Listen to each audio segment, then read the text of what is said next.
Vou falar mais especificamente esta questão dos casamentos. Hoje, infelizmente, uma das pragas que está instalada mesmo dentro da Igreja Católica é não dizer às pessoas a verdade sobre a sua situação. E a situação é esta. O único casamento que é válido é o casamento na Igreja Católica, não há outro. Um casamento no civil é um mero contrato civil. Não vale nem perante Deus, nem perante a Igreja, porque não tem o sacramento. O sacramento do matrimónio na Igreja, sabem quem é que o celebra? Quem é que é o celebrante?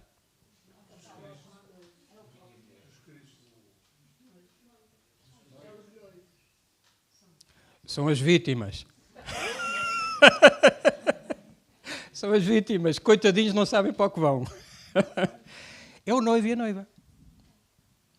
Eles é que são os celebrantes. O padre está lá como representante da Igreja. Mas são eles os celebrantes. Eles, naquele momento, fazem uma aliança um com o outro e uma aliança com Deus.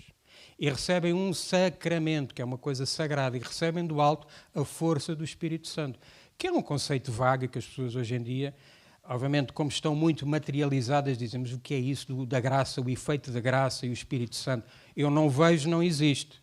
Cuidado, cuidado. Eu dou sempre este exemplo, especialmente aos jovens. Vês o vento. Eu não vejo o vento, mas vejo as árvores a abanar. Portanto, podes não ver essas coisas espirituais, mas que elas vão ter influência na tua vida, vão ter de certeza. Portanto, um casamento na Igreja Católica é um sacramento, é o único válido e é indissolúvel. É como aquele chocolate para pôr no leite que a gente põe quando o leite está frio e mexemos e que nunca mais se mistura. Não se dissolve, portanto, não se desfaz. O casamento da Igreja é para toda a vida. Aliás, quem já se casou ou quem já esteve no casamento, lembra-se. Não é? Até que o mau hálito nos separa. Não. Até que a morte nos separa. E, aliás, se repararem na Bíblia, é muitas vezes feita a comparação entre Jesus e a sua noiva, Jesus e a Igreja, e o casamento. Tal como Jesus nunca se separará da sua Igreja, nem a sua Igreja se separará de Jesus, por mais mal que a Igreja esteja, porque a Igreja não é humana, é de Jesus, e nunca vai acabar, também o casamento não acaba. E porquê? Reparem bem nisto. Um casamento é para um rapaz e uma moça se amarem um ao outro. É para um rapaz e uma moça serem felizes fazendo o outro feliz. Eu já o disse de manhã. Quem se casar dizendo esta é a Maria que me vai fazer feliz, já começas mal, meu querido. Diz antes assim, eu vou fazer esta Maria feliz. Porque se o teu casamento não for uma entrega de amor, mais tarde ou mais cedo vais dar com os burros na água. Depois, portanto, este casamento não acaba. Porquê? Porque a maioria dos casamentos, pelo menos deveria ser assim, vão dar filhos.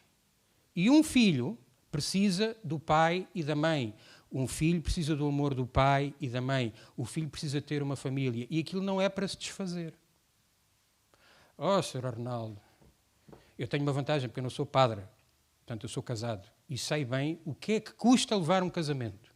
Houve alguém que uma vez disse, queres ser santo? Quem é que quer ser santo aqui? Casem-se. E vão ser santos de certeza. Porque aturar-nos um ao outro durante uma vida inteira custa para chuchu. É muito difícil. Muito difícil. E é por isso que é das melhores formas de santidade. Porque eu tenho que morder a língua, calar-me, ir lá fora, dar uma volta, desculpar, perdoar, vezes sem conta, coisas que... E, obviamente, hoje, como o mundo, a esmagadora maioria das pessoas puseram Deus de lado, como, infelizmente, desde há décadas, grande parte da Igreja Católica deixou de pregar a verdade que salva e o Evangelho. Oh, meus queridos, eu sei que isto custa dizer. Se eu estiver a dizer mentiras, ponham o braço no ar e digam. Digam. Que aquilo que eu estou a dizer não é verdade. Que em muitos sítios onde nós vamos, aquilo que nós ouvimos dos nossos queridos pastores, e temos que rezar cada vez mais por eles, é uma conversa mole, macia, soft, mas que não desinstala e que não diz preto no branco, como eu estou a tentar, e Deus me ajude, o Espírito Santo me assista, a dizer-vos a verdade.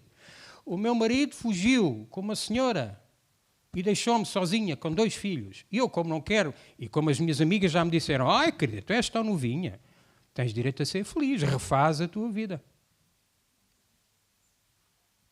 Mas a questão é esta, e a pergunta que eu faço sempre, e isto para mim acaba sempre por ser muito complicado, porque eu, dos casos que atendo, recebo, muitos deles têm este problema lá. Eu começo a perguntar e digo, então, eu vejo vultos e vomito e sinto-me mal e não consigo rezar e sinto-me mal na missa, essas coisas todas, e arroto, isso tudo. E eu pergunto, é batizado? É batizada? Fez o crisma? Vai à missa? Confessa-se? É solteiro ou casado?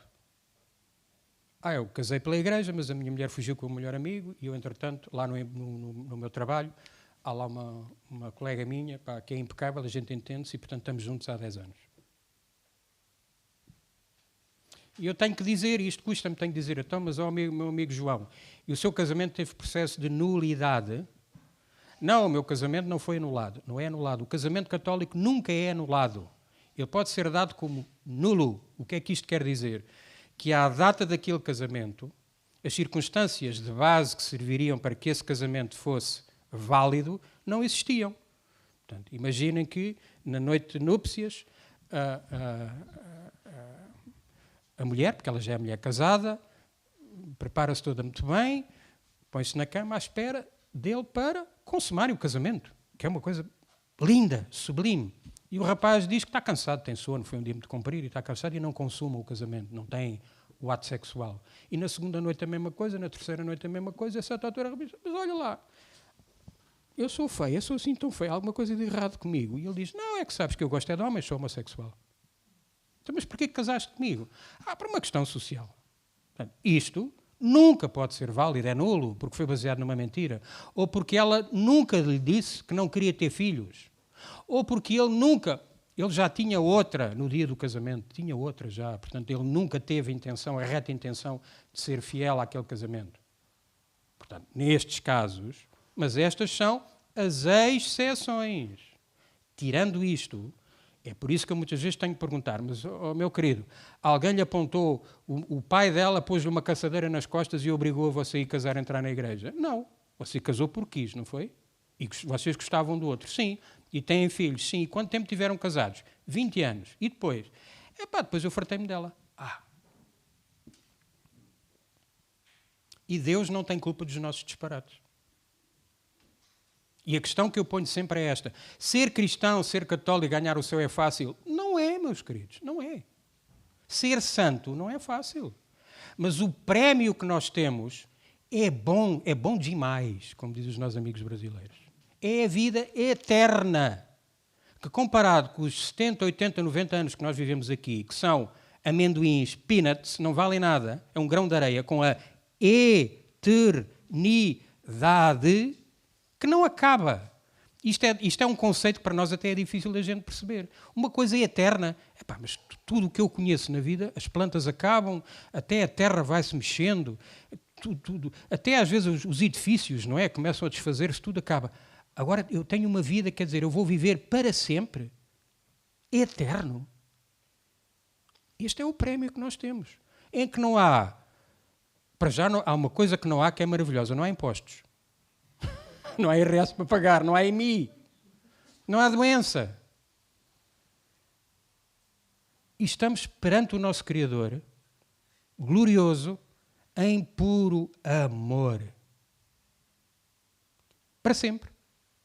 Portanto, é por isso que eu digo, tu queres trocar a tua vida eterna por um pequenino conforto físico e espiritual cá em baixo, é essa a troca que tu queres fazer? Vê, se queres fazer, o Arnaldo não te obriga, Deus não te obriga. Essa é a tua decisão. É das coisas maravilhosas que Deus nos deu, foi o livre-arbítrio. Nós somos livres, meus queridos irmãos. Esse é um dos dons maravilhosos que Deus nos deu. Os animais são regidos pelos seus instintos. Mas nós temos a oportunidade de ser completamente livres. Cada um de nós que está aqui pode ser um potencial santo ou um potencial demónio. Só depende de vocês. A questão primordial que está aqui é esta. E será que eu verdadeiramente acredito naquilo que ouço na missa aos domingos, nas leituras, e que eu sei até que me foi dito na catequese, e que eu sei que a Igreja diz? Será que eu verdadeiramente acredito nisso? Será que eu todos os dias olho para a vida eterna e para a altura da minha morte, conforme eu falei aqui, verdadeiramente? Ou eu digo, pois lá no fim, Deus é aquele senhor velhinho de barbas, não é? Que está lá em cima num cadeirão e que depois, no fim de contas, vai dizer, anda lá, vá, tu fizeste assim umas coisinhas que não se fazem, foste maroto, entra lá. Não é assim, meus queridos irmãos. Porquê? Para haver amor tem que haver justiça. Se nós retiramos a justiça da equação, não há amor. Não há amor, não é possível. É que, eu já ouvi isto, há bocado houve uma irmã que me contou um caso deste, e que é um caso que espelha aquilo que eu já ouvi dezenas. Não são alguns, são dezenas, largas dezenas. Em que eu pergunto à pessoa, ela diz-me, pronto, o meu marido fugiu com uma senhora, eu agora vivo com um companheiro. Eu digo-lhe, mas olha, se vocês não tiveram processo de nulidade, estão em pecado mortal. E, portanto, se morrerem hoje, correm o perigo de serem condenados, de terem condenação eterna. E várias vezes me é dito isto. Não. Eu, inclusive, até pergunto, então, e quando é que se confessou? Antes de eu ter perguntado qual era a situação relativamente ao casamento. Confessei-me há um mês. E eu depois digo-lhes, quando as pessoas me dizem que estão juntas e que não tiveram processo de nulidade e que tiveram casamento pela Igreja, eu digo, então, mas espera lá, como é que você se confessou há um mês? Ou omitiu, ou não disse o seu estado, como está, ou então há alguma coisa que está errada. Não. O padre da minha paróquia sabe a minha situação, deu-nos uma bênção, diz que o importante é que nós sejamos fiéis um ao outro, deu-nos a absolvição na confissão e dá-nos a comunhão na Santa Missa. Isto não é nos Estados Unidos, ou na Alemanha, ou na Finlândia. É em Portugal, o altar do mundo. Nossa Senhora. Cá. E isto é gravíssimo. Isto é gravíssimo. Porque é estar a dar o amém a pecados mortais. Porquê é que eu vos falo de coisas tão dolorosas? Porque, meus queridos irmãos, vocês precisam ter a plena consciência dos tempos que vivemos. Para reforçar a vossa fé, para rezarem mais, para dizerem a verdade às pessoas, para naqueles casos, que era o caso que esta irmã contava, obviamente que aquela nossa querida irmã ouviu aquilo que queria. Ela até disse, não, o seu padre que me confessou era um padre que já velhinho, que já tinha 90 e tal anos, como quem diz, se o padre é velhinho, ele deve ter razão. Não necessariamente. Não é? Portanto, meus queridos irmãos, eu reafirmo hoje, aqui, perante vós, que a verdade que é ensinada no Evangelho, a verdade que é ensinada pelo Catecismo da Igreja Católica, que não caducou, que está vigente, e que aquilo que a Igreja sempre ensinou ao longo destes 2000 anos, a base da sociedade, a base da Igreja tem que ser famílias, meus queridos. Se não houver famílias, não há filhos, não há educação católica, não há estabilidade, não há vocações. Por que a gente hoje está a importar padres? E qualquer dia nós queremos uma missa e dificilmente temos uma missa. Qualquer dia queremos um padre para nos confessar é difícil. Qualquer dia o Arnaldo bate a bota e depois onde é que está o padre para celebrar o funeral?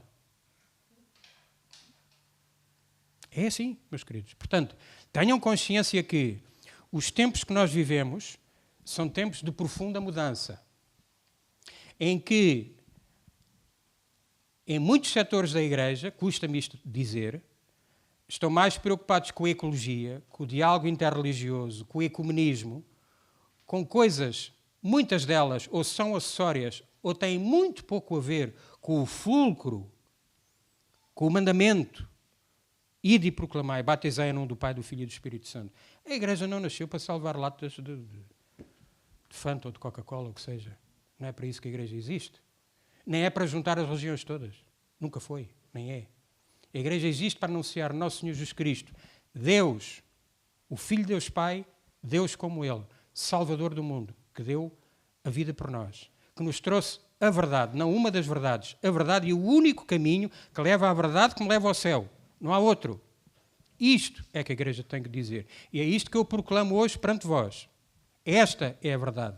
E quem vos disser o contrário, seja anátema, seja excomungado. Tal como São Paulo dizia, se eu mesmo, um anjo do céu, hoje vos anunciar outro evangelho, seja anátema, o que quer dizer seja excomungado. O evangelho não muda. Como nosso Senhor Jesus Cristo disse, o céu e a terra passarão, mas as minhas palavras não passarão. Amém? Esta é a verdade. Esta é a verdade que salva. Não há outra, meus queridos irmãos. É dura? É. Custa. Mas é como ao frúnculo. É como ao frúnculo. Esta verdade é que vai tocar o teu coração e vai fazer com que o Espírito Santo trabalhe no teu coração e que tu finalmente ponhas a mão na consciência e dizes assim, eu na verdade até tinha consciência que o que eu fazia não era muito bom. Mas eu agora estou a perceber as verdadeiras consequências dos meus atos e aquilo que me pode acontecer. Então muda de vida, meu irmão. Muda hoje. Aproveita a oportunidade.